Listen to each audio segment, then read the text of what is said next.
Welcome to the St. Louis Area Historical Park. We see that you're getting ice cream and cookies, and that's great, from the Christians Caring in Community. We hope you take some opportunity to look around our things while you're here. Behind you is a log cabin that we're restoring and we've been working on for a couple of years, and we're almost there. Over to your left is the transportation pavilion, and there's a Republic truck in there and some other things. And also to go into the depot, there's things in there to be seen. But I know that you all came to hear Mr. McMacken, which I will let him do his thing in just a minute.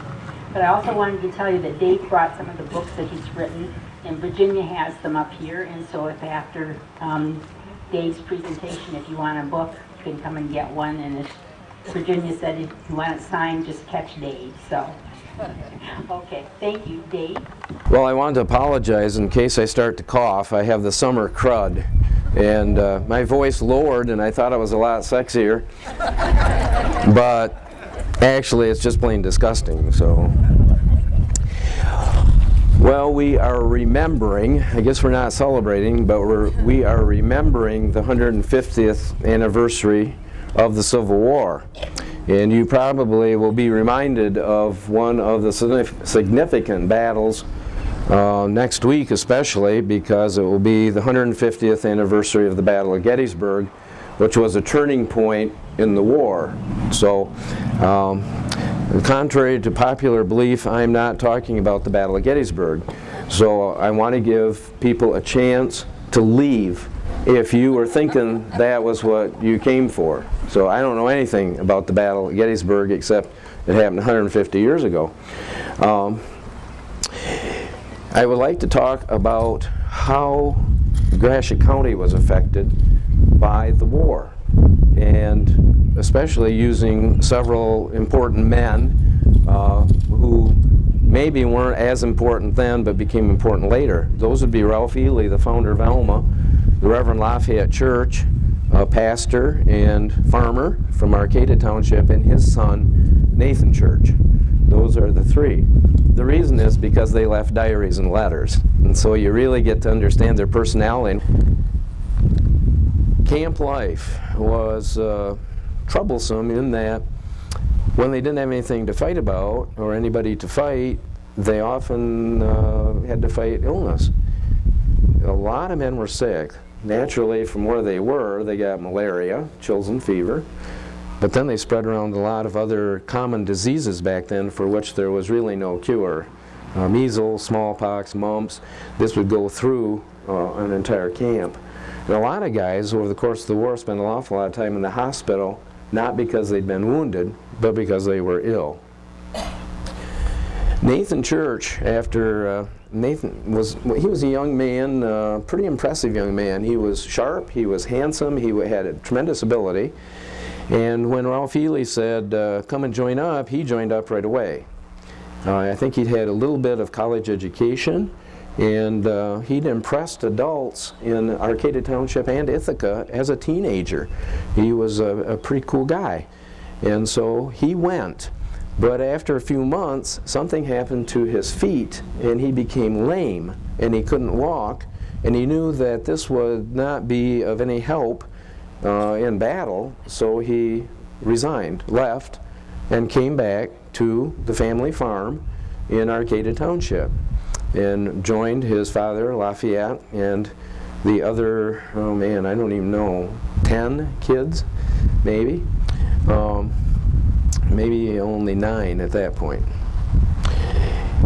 Lafayette, the pastor, his dad, was very interested in the stories that Nathan told about the war. Lafayette was an ordained Baptist minister who started Baptist churches in Ithaca, Alma, and here in St. Louis, all three of which are still functioning. He was also patriotic, and he thought that if there were more men, maybe there would be a quicker end to the war. So he formed up another company of Gratiot men, Company D of the 26th Michigan Infantry Volunteers. That was filled fairly quickly, and they went off to camp at Jackson, Michigan, And, well, we'll leave them right now. We'll come back to them a little bit later. What about the 8th Michigan with Captain Ralph Ely? Well, they were down in Hilton Head, and things were pretty safe there. And Ralph got a message from his wife Mary from Alma saying she was coming down for a visit. This was a big surprise to me. I had no idea that people would do that back then. I didn't understand all the travel that went on, and a lot of it did. So she arrived in April of 1862. Nothing was happening. It was safe, and so Ralph and Mary got horses, and they toured the area on horseback. They went to a hospital to visit some of the wounded, and then one day Ralph got notice that he was to go on reconnaissance. This reconnaissance demanded that they leave the island, he and 4 other men, in a rowboat and go across a body of water to the mainland and go to a plantation there and see what they could see. Well, they rowed across, and as soon as they landed, he left 1 man in charge of the boat. He took 3 with him, and they went across a cotton field. Then they came to a bridge over a kind of a swampy stream, and they went over that. And then they kind of sneaked along in the brush and the shadows toward the plantation. And when they got to the outbuildings of the plantation, he had some of his men boost him up so he could get up on the roof, and he took his glass, his telescope, and looked. And he did not like what he saw. He saw Confederate cavalry quickly putting saddles on their horses and knew that he and his men had been spotted. They turned around at once and began to run back to the bridge. Well, the cavalry had to come around the road, but of course the road led to the bridge, and before long the Union soldiers got to the bridge, turned around, pulled their guns, the cavalry came up to them. Stalemate. Well, Ely, doing some fast thinking, went across the bridge, and he addressed a group of men hidden in the brush. Battalion, attention, shoulder, arms. Load at will. Forward, march. And he came across the bridge, doffed his hat to the officer leading the cavalry and said, "Would you like to meet our men?" And that man didn't want to. So the cavalry retreated, and while they were galloping the other way, the Union soldiers were galloping over the bridge, through the cotton field, to the rowboat. Well, it didn't take the cavalry long to see that they had been totally hornswoggled, and they began to gallop, and when they got to the water's edge, the boat was already out of rifle range. And the men were singing, "Tramp, tramp, the boys are coming," and Old John Brown, one of their Union's favorite songs. Well, Ralph had quite a story to tell Mary when he got back to camp. Mary then came home, and the 8th was moved to James Island, and they had a battle, and it was a pretty nasty one. This is the worst one they'd been in so far. Ralph was wounded slightly, but almost all the officers were either killed or disabled. So he was about the only one that was left. A few days later, for no known reason, his horse kicked him in the ribs and broke his ribs and caused internal injuries, and he rolled around in an ambulance underway for about a day. It was probably one of the worst days of his life. And then, while he was recuperating, lying probably in a tent, word came that the Confederates were on the way, and the train that was there was going to suddenly be a troop train, and they were getting out of there, and somebody said, "Ralph Ely is too sick to move." But a man from the 8th came over, helped him drag himself along and get on one of the very last cars of the troop train just as it was pulling out.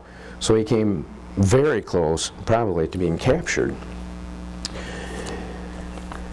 Then they went to Virginia, and they were in the Second Battle of Bull Run, Antietam, which included the bloodiest day of the war, Fredericksburg, and by now Ralph Ely was Major Ely.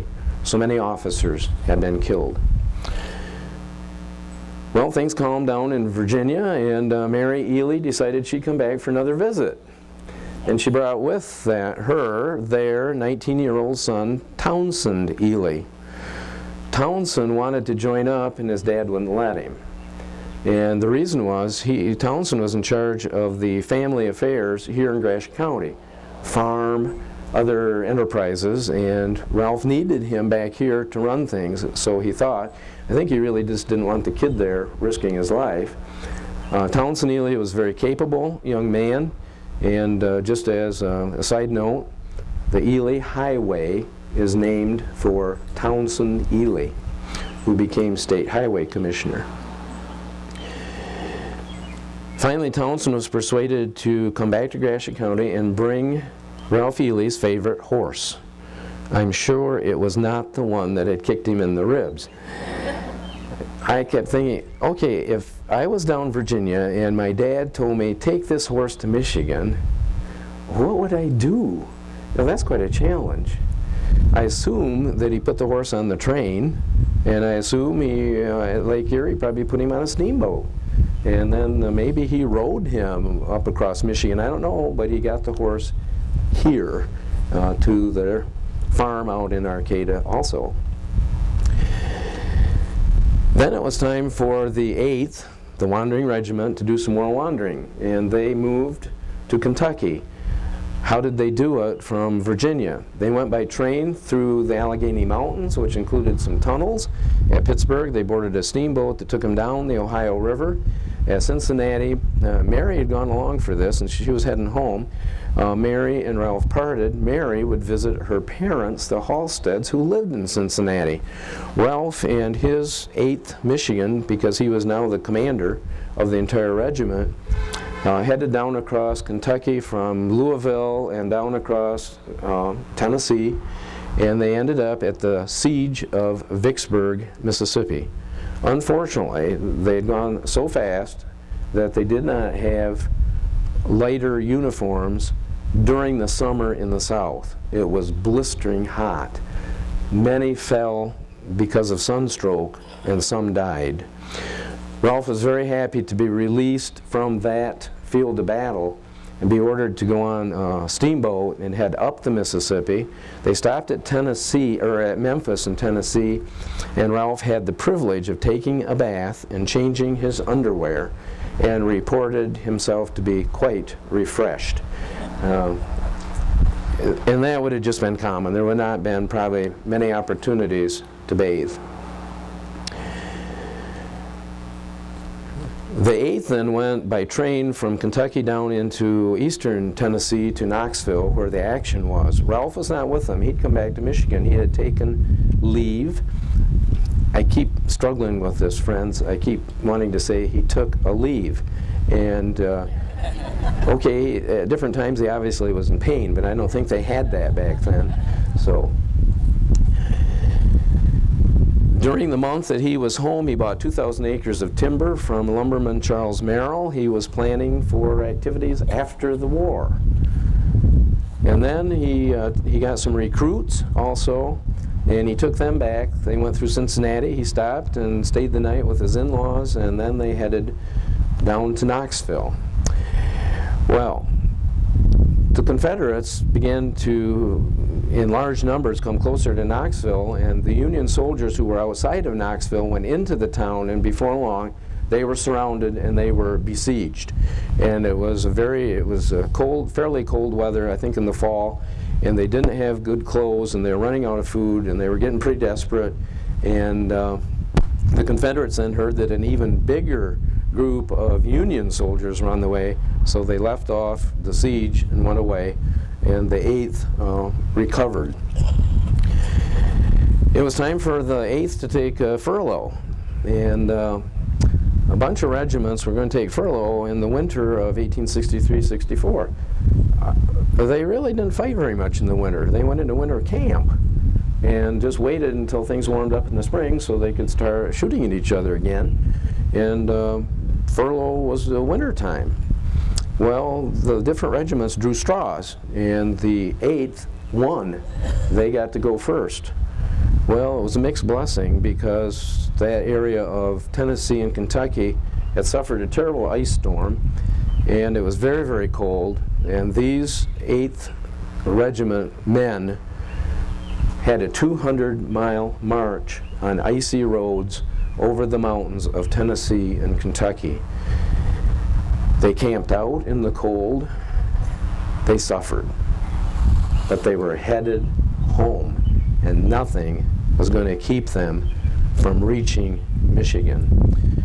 They got on the train in Cincinnati, came up to Detroit, and then dispersed to their different homes. They had 30 days furlough, then they would come back together and go wherever they were ordered to next. Where they were ordered to was back to Virginia, and they were in the Battle of the Wilderness, Spotsylvania, and Cold Harbor. All three very, very major battles. Were there casualties? Well, yes, of course, many. And so that's one reason they were always looking for recruits to come and replace those that had been killed or disabled. Okay, let's go back to Lafayette Church. Lafayette Church had formed up Company D of the 26th Michigan. They had dinner in Ithaca, and then where the other group, Company C, had marched, the people got together enough horses and wagons to transport these guys down to St. John's, where they got on the train and went to Jackson, where there was a military camp. One of the first things that Lafayette did when he had a chance was write a letter back home to his wife Sophronia, and he was apologetic because they in St. John's had parted under very cool conditions. You want to know why? He had left the family to go to war. He had taken back Nathan, who had come home lame. He was well again, wanted to get back in the war. Sophronia was left with two more or less adult girls, probably late teens, 6 other children, including a tot, and she was pregnant again. And she had to run the farm or find somebody to do it. Is it any surprising that the parting was cool? She was not a happy camper at all. And then he complained in his letters he was not getting enough letters from home. But he usually ended up writing to the daughters rather than the wife. And he tried to micromanage the farming from here, there, and elsewhere. He was concerned about everything. He was trying to make it easy for them, and I'm sure he made it much more difficult. He wondered all the things about the farm. What about the fruit trees? What does the fruit look like? How many swarms of bees have you spotted? Because that was important. And the orchard was always important, and that was one of the first things planted because you needed the fruit and needed the cider. What about the cows? How many cows are you milking? What does the hay look like this year? What does the corn look like this year? He admonished all these people back home, write to me and give me every detail, any detail about what things are like there. The man was homesick, and probably most of the guys were, at least at some point. So he did get some letters. We don't have the letters that they wrote to him, but we do have the letters that he wrote to them and the ones that Nathan wrote. It didn't take long to prove that Lafayette was not much of a soldier. And it was probably because it wasn't really in his heart to kill people. I mean, he was a minister and he had a patriotic heart. And so they recognized that he didn't make a good captain of Company D, and so they offered him the position of chaplain of the entire regiment, and he was very pleased to accept that.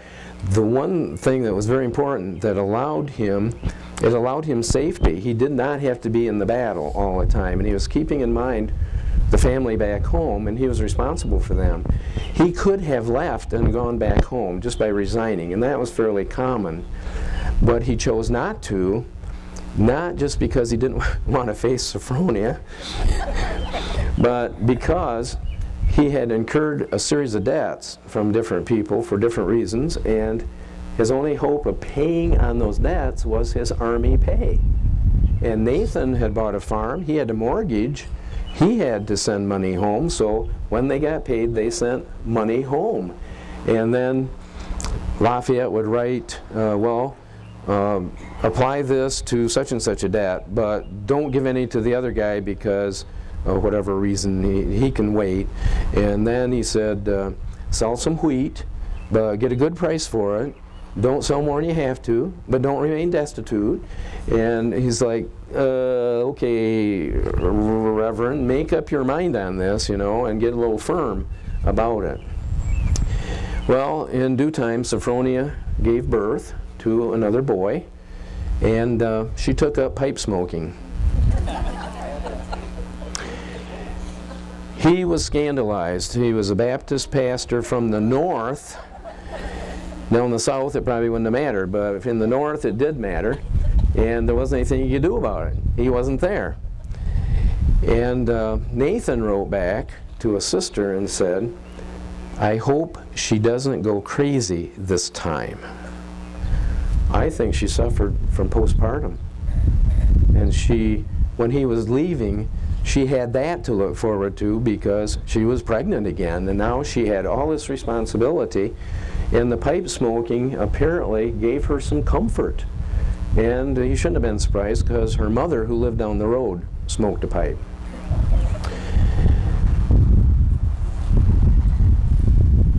Company E, which was neither of the Gratiot companies, had a captain named Culver, and Nathan had got acquainted with him, and they'd become quite good friends. And Captain Culver was just out in the brush, and somebody shot. It was friendly fire. It hit him in the arm, broke his arm bone, and hit the artery. He lost a lot of blood. They took him to the field hospital, and they gave him the customary treatment. They cut off his arm, and he died. Nathan, who had a real heart, wrote this in the letter back. I feel very sorry for his two boys who are here. One, only 18, is sergeant in his company, and the other, only 16. Both are smart boys and feel his loss severely. He left a large family to mourn his loss in Michigan. Such is the fate of war. And there were probably many, many, many situations similar to that.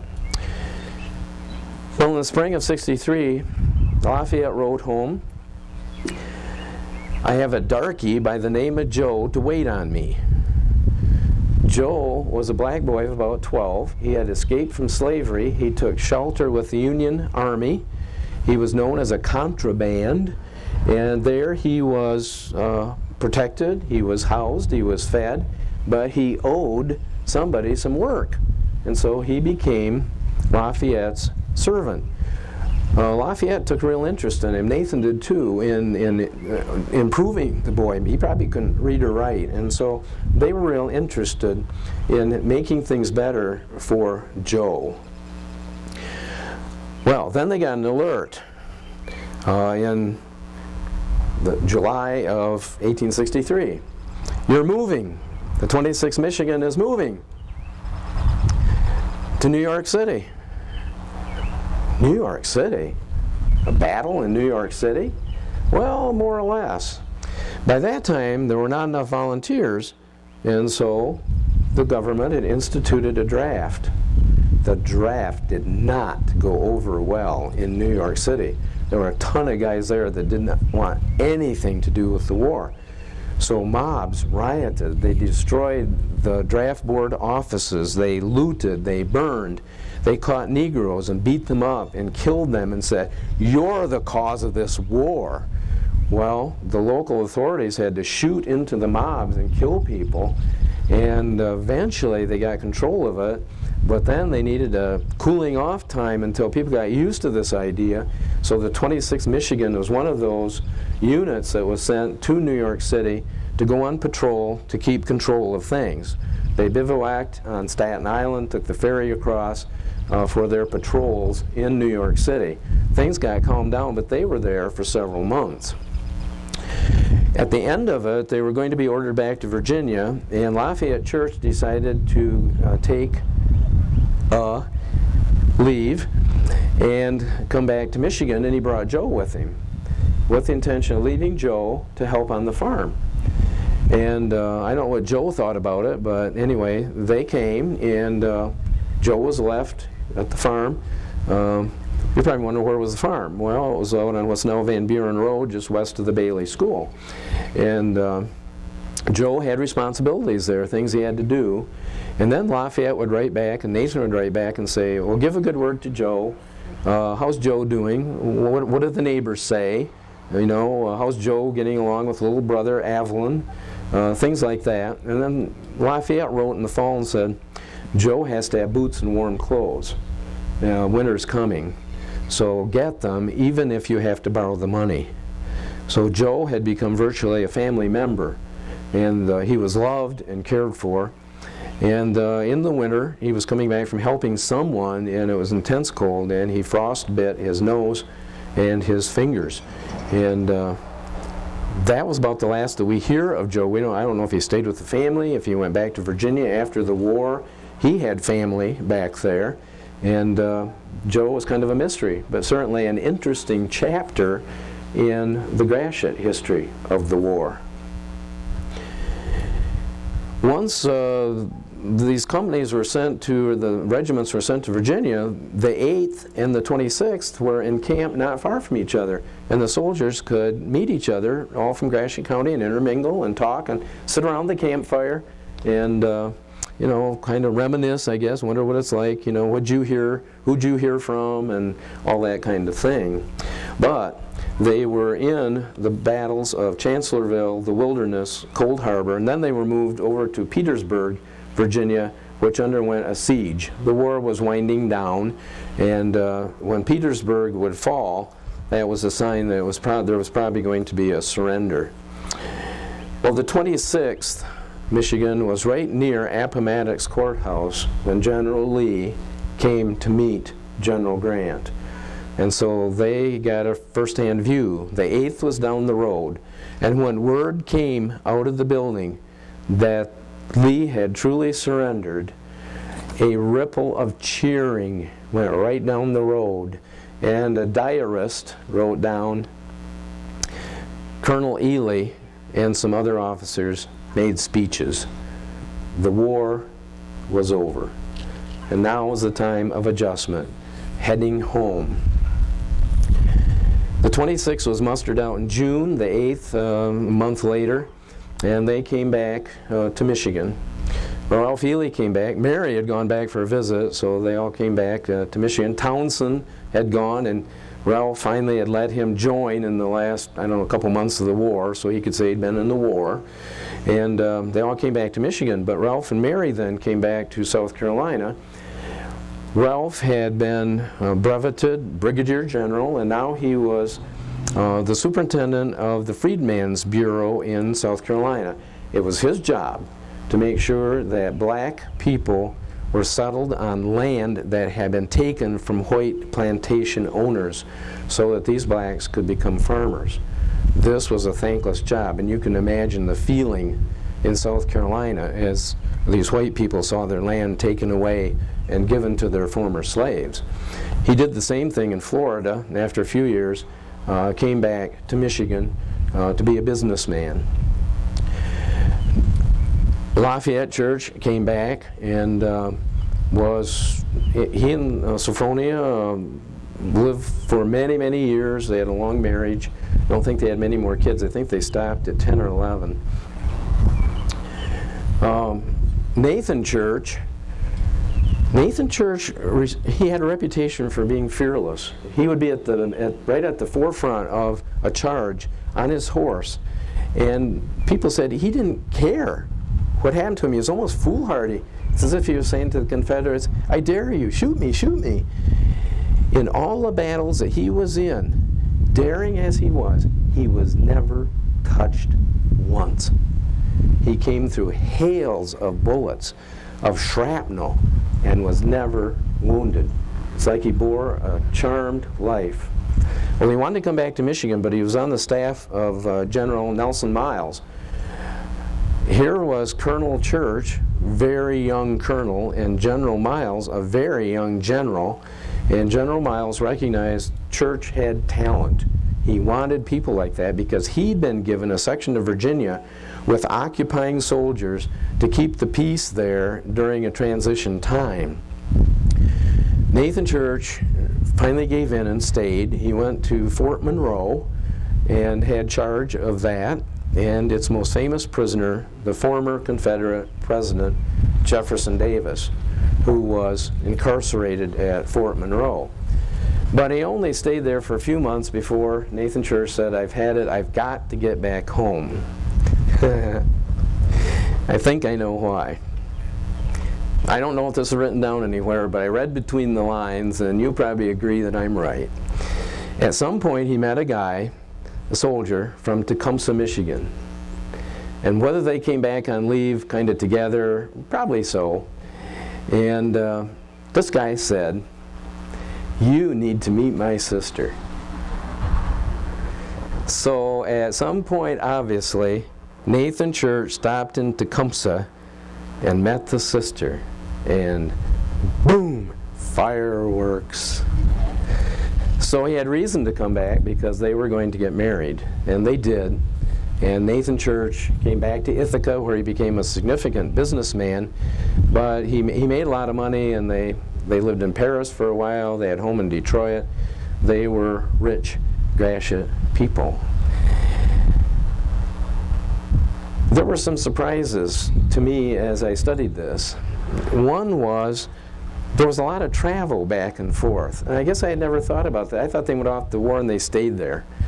No, they could take a leave and come home, and they could have a furlough at certain times where the whole regiment could come home. And so there was even travel from Gratiot County, as Mary made at least 3 trips down into the South. That was a surprise to me. I didn't understand that that went on. Another thing that surprised me was that communication was a lot faster than I thought. If the unit was in winter camp, for instance, they're going to be there for maybe a couple months. It took letters maybe 5 to 7 days to get there. I thought it'd probably take weeks and weeks and weeks. If they were traveling or moving, then it took more days for the mail to catch up with them. But the mail was so important on both ends, here in Gratiot County and down where the battles were going on. They wanted to know what was going on. They wanted to be informed, and of course some of those letters bore bad news, that certain people from Gratiot County had been killed or badly wounded. Another thing that it didn't surprise me but impressed me by the number of times it was mentioned, and that was, we're not doing anything. We're bored. We're bored to death. What do we do? I guess play cards or whatever. But there was a lot of time where people just didn't have anything to do. And the other thing that impressed me was the number of men who were sick, just a good share of the time. The church's neighbor, Theodore Nelson, was sickly. And he was already an officer, and he spent time in the hospital over and over. He wasn't shirking. He was a sick man. And maybe he never got over what the thing was and got it again or something. And they reported in their letters, Theo is doing better, Theo is feeling good, Theo has his health back, that kind of thing, because they were the next door neighbors there in Arcata. Well, from the start, Union volunteers and draftees from Gratiot County fought so that we would remain indivisible. Some Gratiot men died. I think more died of disease than of wounds, if you totaled it up. That's almost hard to believe, but I think that's the case. Many were wounded, some were disabled for life. They lost limbs, survived amputations, which was an accomplishment in itself. In any case, they all were changed. You cannot go through what they went through and come back the person that you were when you left. Times have not changed. Our veterans coming home from Afghanistan are suffering the very same kind of thing. So that impressed me that, you know, you see movies about the Civil War and it tends to kind of glorify things, but the truth was pretty tough. The experience of war drew these men together as nothing else could. But it took 20 years for the sharpness of what they had gone through to become dull enough so that they could have a reunion in Gratiot County. These were all members of the Grand Army of the Republic, and they had their first reunion in the 1880s. You go to a certain point and you start forgetting the bad and remembering the good. It's how we survive, and that's how they survived. And they came together for a reunion. They were probably a little uncomfortable. They were happy to see each other. Many of them were probably neighbors anyway through the years. And they met and camped out, sometimes with tents like they'd had. They ate Army food, mainly pork and beans. And they sang Army songs. They did some marching like they had before. And yet they had been brought together almost, the war had acted almost as glue to pull them together permanently. These reunions then went on for 40 years up into the 1920s, when there were very few of these men left because of what war had done and brought them together in a brotherhood that could not exist probably in any other way. Well, as usual, you have been an excellent audience, and I want to say thank you.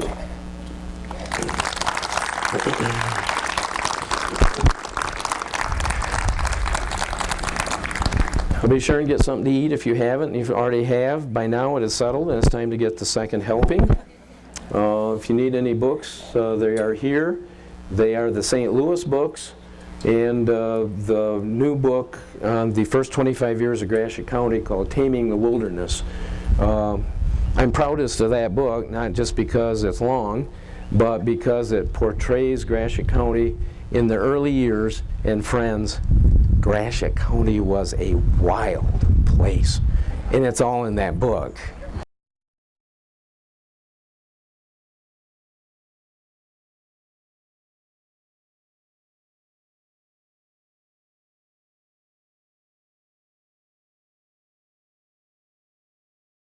Oh, you're welcome, Judy.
Thank you.